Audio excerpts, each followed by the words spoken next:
আসসালামু আলাইকুম। DGS learn আয়োজিত আজকের নলেজ শেয়ারিং সেশনে আছি আমি Farhan Sadek Ifaz, structural engineer of DGS.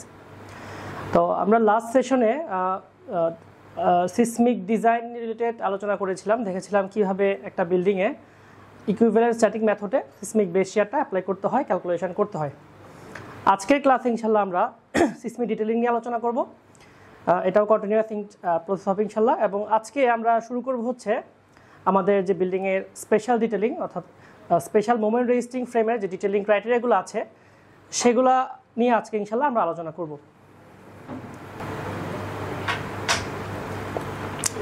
তাহলে আমাদের স্পেশাল ডিটেলিং করতে হলে আমাদের কিছু জেনারেল ক্রাইটেরিয়া মেনটেন করতে হবে কংক্রিট এবং স্টিলের ক্ষেত্রে। কংক্রিটের ক্ষেত্রে এখানে আমাদের বিএনবিসিতে সেকশন 8.3.3.3তে যেটা বলা আছে যে আমরা যদি একটা স্পেশাল মোমেন্ট রেজিস্টিং ফ্রেম করি সেক্ষেত্রে তার ক্যাস্টিংয়ে যে কংক্রিটটা আমরা ইউজ করব সেটা স্ট্রেংথ মিনিমাম 21 MPa হতে হবে, অর্থাৎ 3045 PSI হতে হবে। এবং আমাদের রিইনফোর্সমেন্টের ক্ষেত্রে যে ক্রাইটেরিয়াগুলো এখানে বলা আছে সেটা হচ্ছে 8.3.3.4-এ স্পেশাল মোমেন্ট ফ্রেমের ক্ষেত্রে 8.3.3.4-এ যে রিইনফোর্সমেন্টের ক্রাইটেরিয়াগুলো আছে সেগুলো মেনটেন করতে হবে অবশ্যই। এখানে আমরা দেখতে পাচ্ছি বি পয়েন্টে যে একটা বলা আছে যে deform reinforcement resisting earthquake induced flexural and axial force or both shall comply with ASTM A706 grade 420. Alternatively, only BDS ISO 69352 grades 300, 350, 400 and 420 or ASTM A615 grades 275 and 420 reinforcement shall be permitted. অর্থাৎ আমরা দেখতে পাচ্ছি আমাদের ASTM এর A706 এর যে গ্রেডগুলো আছে তার মধ্যে আমরা 420টা অ্যাপ্লাই করতে পারবো, যেটা হচ্ছে আমাদের কমনলি ইউজ 60 KSI যে রিবারটা। তাহলে আমরা দেখতে পাচ্ছি এখানে যদি আমাদের একটা বিল্ডিং স্পেশাল মোমেন্ট ফ্রেম হয় সেক্ষেত্রে তার রিইনফোর্সমেন্ট হিসেবে 60 KSI বেশি আমরা ইউজ করতে পারছি না ওই রিবারগুলোতে যেগুলো আমাদের ফ্লেক্সার এবং হচ্ছে অ্যাক্সিয়াল ফোর্সটা অথবা দুটোই রেজিস্ট করবে। তারপর এখানে যেটা বলছে যে রিইনফোর্সমেন্টটা আমরা ইউজ করব তার অ্যাকচুয়াল ইয়েল স্ট্রেংথ মিল টেস্টের উপর বেস করে সেটা কখনোই 125 MPa এক্সিড করতে পারবে না। তো নর্মালি দেখা যায় যদি আমরা একটা 60 KSI রিবার ইউজ করি সেটা স্ট্রেংথ কখনোই 60 KSI হয় না, সেটা আরও বেশি পাওয়া যায় টেস্ট করলে। তো সেটা টেস্ট করে আমরা 125 MPa এর বেশি অর্থাৎ 18,000 PSI এর বেশি যাতে এক্সিড না করে সেটা আমাদের এনশিওর করতে হবে। সেকেন্ড যে পয়েন্টটা সেটা বলা হচ্ছে যে অ্যাকচুয়াল টেনসাইল স্ট্রেংথ এবং অ্যাকচুয়াল ইয়েল স্ট্রেংথের যে রেশিওটা সেটা 1.25 মিনিমাম হতে হবে। তারপরে আমরা দেখতে পাচ্ছি 3 নম্বর পয়েন্টে যেটা বলা আছে যে minimum elongation 200 mm shall be at least 14% for barda 10 to 20 mm and at least 12% for barda 22 mm through 36 mm and at least 10% for barda 40 mm to 60 mm। এবং সি পয়েন্টে বলা হচ্ছে যে FYT এর যে ভ্যালুটা আমরা যদি কনফাইনমেন্ট রিইনফোর্সমেন্ট যেমন কলামের কনফাইনমেন্ট রিইনফোর্সমেন্টের ক্ষেত্রে আমরা ক্যালকুলেশনে যদি ইউজ করি সেক্ষেত্রে সেটা 700 MPa এর বেশি অর্থাৎ প্রায় 1 লাখ PSI এর কাছাকাছি আসে, সেটা এক্সিড করতে পারবে না। The value of FY or FYD used in design of shear reinforcement shall conform to section 6.4.3.2। আচ্ছা, এখন আমরা আলোচনা করব ফ্লেক্সার মেম্বার অর্থাৎ হচ্ছে আমাদের বিমের ক্ষেত্রে স্পেশাল ডিটেলিংয়ের ক্ষেত্রে কী কী ক্রাইটেরিয়া মেনটেন করতে হবে। ফার্স্ট এখানে আমরা এ নাম্বার পয়েন্টে 8.3.4.1 এর এ পয়েন্টে আমরা যেটা দেখতে পাচ্ছি যেটা বলা আছে যে factor axial compressive force on frame member shall not exceed 0.1 AgF'(c)। অর্থাৎ আমাদের বিমে নর্মালি কখনো আমাদের অ্যাক্সিয়াল ফোর্স আসে না বা আসলে সেটা খুব কম আসে, তবে সেটা সেই অ্যাক্সিয়াল ফোর্সটা যাতে আমাদের গ্রস এরিয়া ইনটু কংক্রিটের স্ট্রেংথের 10%-এর বেশি যাতে না হয় সেটা আমাদেরকে খেয়াল রাখতে হবে। বি পয়েন্টে যেটা বলা আছে যে clear span for the member LN shall not be less than 4 times its effective depth।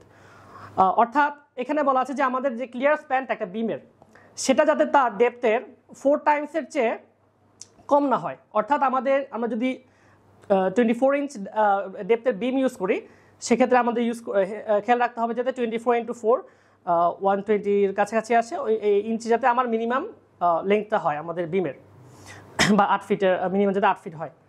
R the width to depth ratio shall be at least 0.3। এটা আমাদের খেয়াল রাখতে হবে যাতে আমাদের বিমটা এত ডেপথ উইথের রেশিও এত কম যেন না হয়, উইথ দ্য ডেপ্থটা এর সাথে কম যেন হয়, যাতে পয়েন্ট সি এর নিচে নেমে যায়।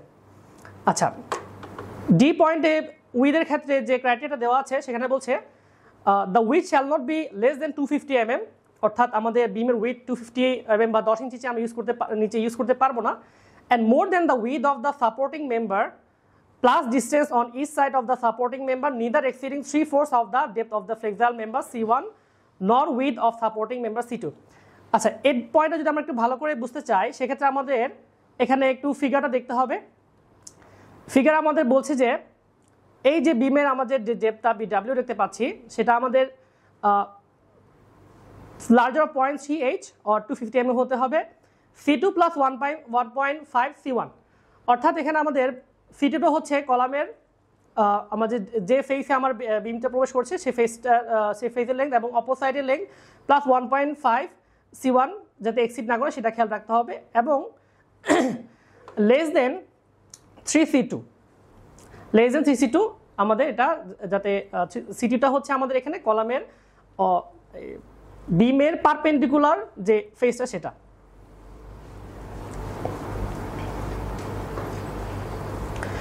আচ্ছা, লংজিটিউডাল রিইনফোর্সমেন্টের ক্ষেত্রে আমরা দেখতে পাচ্ছি এখানে সেকশন 8.3.4.2 তে যে আমাদের ক্রাইটেরিয়াটা বলা হচ্ছে যে আমরা বিমের যে কোনো সেকশনে টপ হোক বটম হোক যে রিইনফোর্সমেন্টটা প্রোভাইড করব সেটা যেন at least 0.25 F'(C) by FY BWD অথবা 1.4 BWD by FY এই মিনিমাম স্টিলটা আমাদের প্রোভাইড করতে হবে, এবং হচ্ছে যে আমাদের যে রিইনফোর্সমেন্ট রেশিও রো সেটা 0.025 এক্সিড করা যাবে না। তো আমরা একটা রাফ ক্যালকুলেশন করে দেখেছি, যদি আমাদের বিমের ডেপথ 12/24 ইঞ্চি হয়, বিমের ডাইমেনশন যদি 12/24 ইঞ্চি হয়, সেক্ষেত্রে আমাদের 0.025 অর্থাৎ আমরা 7 ইঞ্চি স্কোয়ার পর্যন্ত রিবার দিতে পারবো, প্রোভাইড করতে পারবো। তো এর বেশি আসলে যাতে যদি প্রোভাইড করতে হয় কোথাও কোনো বিমে যদি আমরা দেখি যে আমাদের আমাদের যে রিইনফোর্সমেন্ট রেশিও সেটা 0.05 এক্সিড করছে, সেক্ষেত্রে কিন্তু আমাদের বিমের ডাইমেনশনটা বাড়াতে হবে। At least 2 bars shall be provided continuously both top and bottom, minimum আমাদের টপ এন্ড বটমে মিনিমাম 2টা বার কন্টিনিউয়াসলি প্রোভাইড করতে হবে।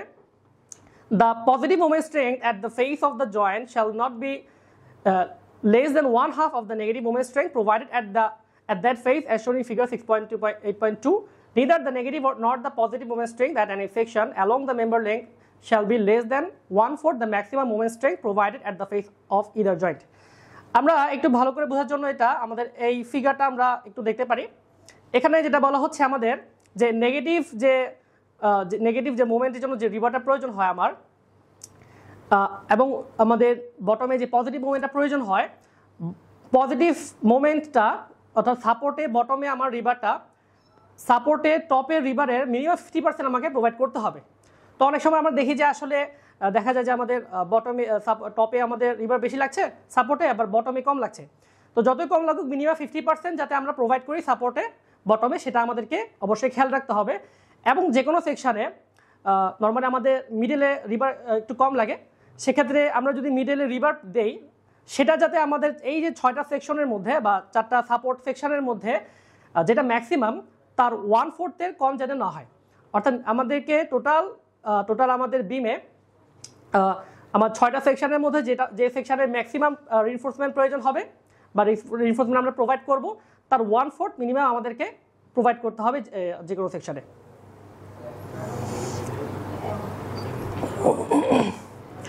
আচ্ছা, ল্যাপ স্প্লাইসের ক্ষেত্রে এখানে যেটা বলা হচ্ছে যে lap splices of flexural reinforcement shall be permitted only if hoop or spiral reinforcement is provide over the lap length. অর্থাৎ আমরা যে বিমের যে পজিশনে আমার ল্যাপিং হবে সেই পজিশনটাতে আমাদের হচ্ছে হুপস যে জোনে যে রিইনফোর্সমেন্টটা প্রয়োজন হয়, অর্থাৎ সাপোর্টের কাছে যে রিইনফোর্সমেন্টটা আমরা প্রোভাইড করি সেটা আমাদেরকে সেই রিইনফোর্সমেন্টটাই আমাদের ল্যাপিং জোনে প্রোভাইড করতে হবে। Maximum spacing of the transverse reinforcement enclosing the lap bar shall not exceed D/4 nor 100 mm. অর্থাৎ আমাদের ক্যালকুলেশন থেকে যে D/4 অর্থাৎ ডিটা হচ্ছে আমাদের বিমের ইফেক্টিভ ডেপথ ডিভাইড বাই 4 অথবা 100 mm, এই দুইটা থেকে যেটা মিনিমাম হবে আমাদের ল্যাপিং জোনে বিমের টাইট স্টিয়ার স্পেসিংটা সেটাই প্রোভাইড করতে হবে। Lap splices shall not be used within the joints within a distance of twice the member depth from the face of the joint and at locations where analysis indicates flexural yielding caused by inelastic lateral displacement of the frame. আমরা যদি এই ফিগারটা একটু দেখি আবার, সেক্ষেত্রে আমরা বুঝতে পারবো যে আমাদের বিমের ল্যাপিংটা আমরা কোথায় প্রোভাইড করব এবং কোথায় প্রোভাইড করতে পারবো না। আমরা যদি টপের ক্ষেত্রে আমরা দেখি, আমাদের টপের ক্ষেত্রে আমরা দেখতে পাচ্ছি যে ল্যাপিংটা আমরা প্রোভাইড করব হচ্ছে মিডল থার্ডের মধ্যে, এবং স্পেসিফিক্যালি যদি বলি মিডল থার্ডের শেষ পোর্শনটাতে। এবং আমরা বটমে আমাদের ল্যাপিংটা আমরা প্রোভাইড করব মিনিমাম 2h এর পরে গিয়ে আমাদের ল্যাপিংটা প্রোভাইড করতে হবে। এখানে 2hটা হচ্ছে আমার মেম্বারের টোটাল ডেপথটা।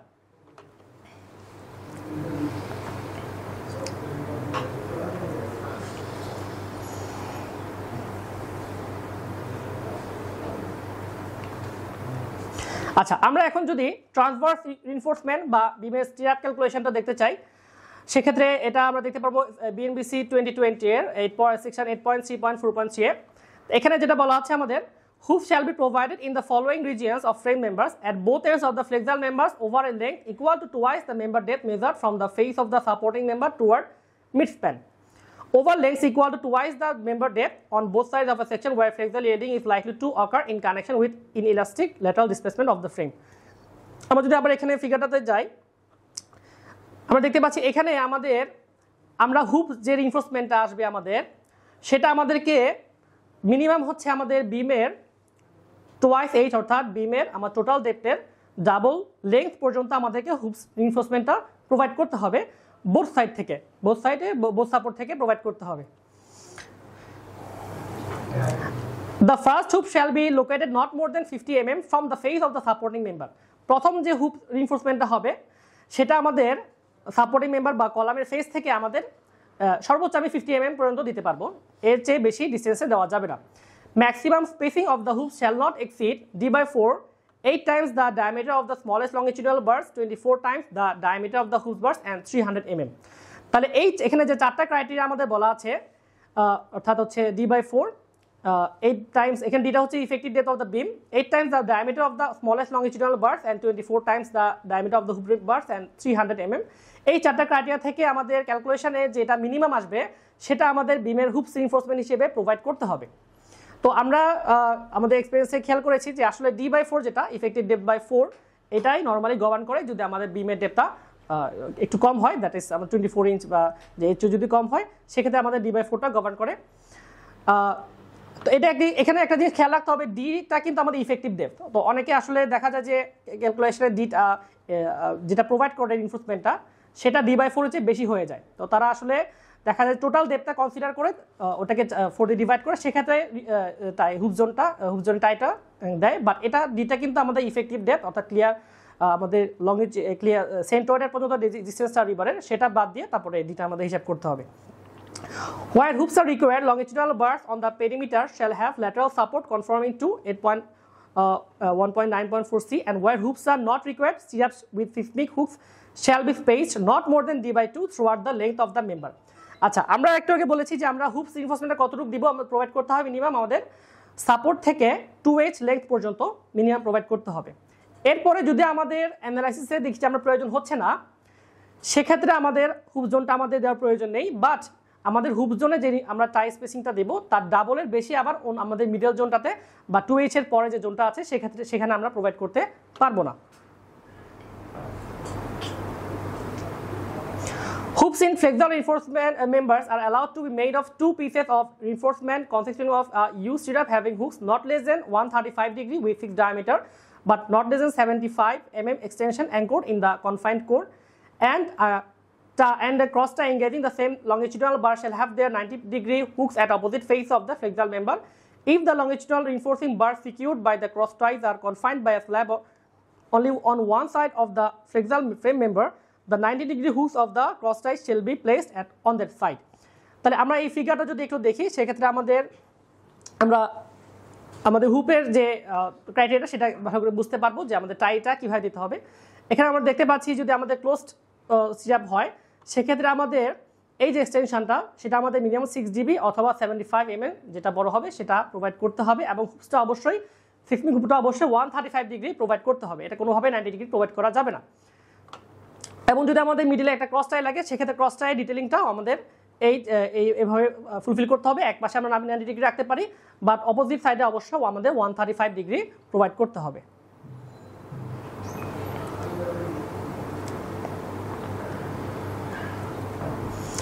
তাহলে আমরা এই ফিগার যদি আমরা দেখতে পারি তাহলে আমাদের ফ্লেক্সার মেম্বার অর্থাৎ এসএমআরএফ এর ক্ষেত্রে আমাদের যে বিমের ট্রান্সভার্স রিইনফোর্সমেন্টের ডিটেলিংগুলো ভালো করে ক্লিয়ার হবে। এখানে আমরা দেখতে পাচ্ছি স্পেসিংয়ের আমাদের ক্রাইটেরিয়া দেওয়া আছে যে 4টা স্পেসিং থেকে 4টা ক্রাইটেরিয়া থেকে যেটা মিনিমাম সেটা প্রোভাইড করতে হবে, এবং হচ্ছে এখানে মিডল জোনে এটা প্রোভাইড করতে হবে, মিনিমাম 2 বেস লেংথ পর্যন্ত প্রোভাইড করতে হবে। এরপরে গিয়ে যদি আমরা অ্যানালাইসিস থেকে প্রয়োজন না হয়, ডিজাইনের প্রয়োজন না হয়, সেক্ষেত্রে আমরা সেটা বেশি দিতে পারবো, তবে সেটাও যাতে আমাদের মেম্বার ডেপথের হাফের চেয়ে বেশি না হয় সেটা আমাদেরকে খেয়াল রাখতে হবে।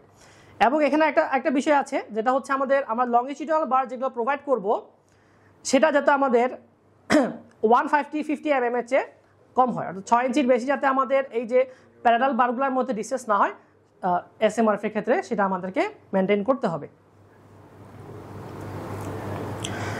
তাহলে আজকে আমাদের সেশনটা এই পর্যন্ত থাকছে। ইনশাআল্লাহ নেক্সট সেশনে আমরা কলামের এসএমআরএফ ডিটেইলিং নিয়ে বিস্তারিত আলোচনা করব। আসসালামু আলাইকুম।